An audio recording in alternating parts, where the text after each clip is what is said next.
sur l'abolition de la prostitution, est-ce que vous pensez que c'est une bonne chose, néanmoins, pour ces femmes qui sont parfois considérées comme des victimes? Oui, alors il y a une traite des femmes. La prostitution, ça fait uniquement de ça, c'est des réseaux là encore, c'est des femmes qui ne jouissent d'aucune liberté pour une partie. Donc c'est un débat qui est un débat très compliqué. Nous avons essayé, dans une unanimité à l'Assemblée nationale, de nous poser la question justement de la pénalisation du client pour arriver. Le retour des maisons closes, est-ce que ce serait une réponse? Je ne crois pas, je ne sais pas.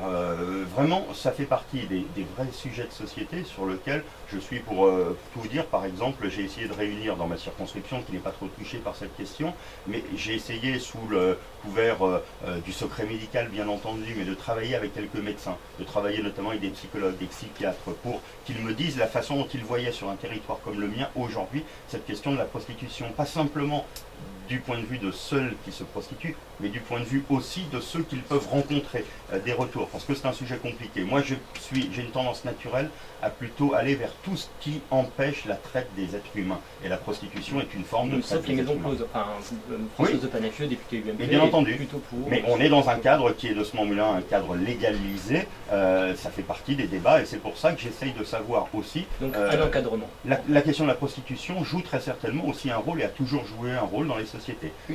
Pardon, une dernière question, Louis Morin, en 30 secondes. Bruno Leroux, est-ce que vous voterez cette loi de condamner les clients de prostituées? A priori, pour l'instant, non, je n'ai pas envie de la voter parce que je pense que c'est une petite partie du problème. Et si demain, on vient me convaincre en me disant que c'est le moyen d'arrêter les réseaux, c'est-à-dire la traite des êtres humains et l'obligation des femmes à se prostituer, à ce moment-là, bien entendu, je changerai d'avis.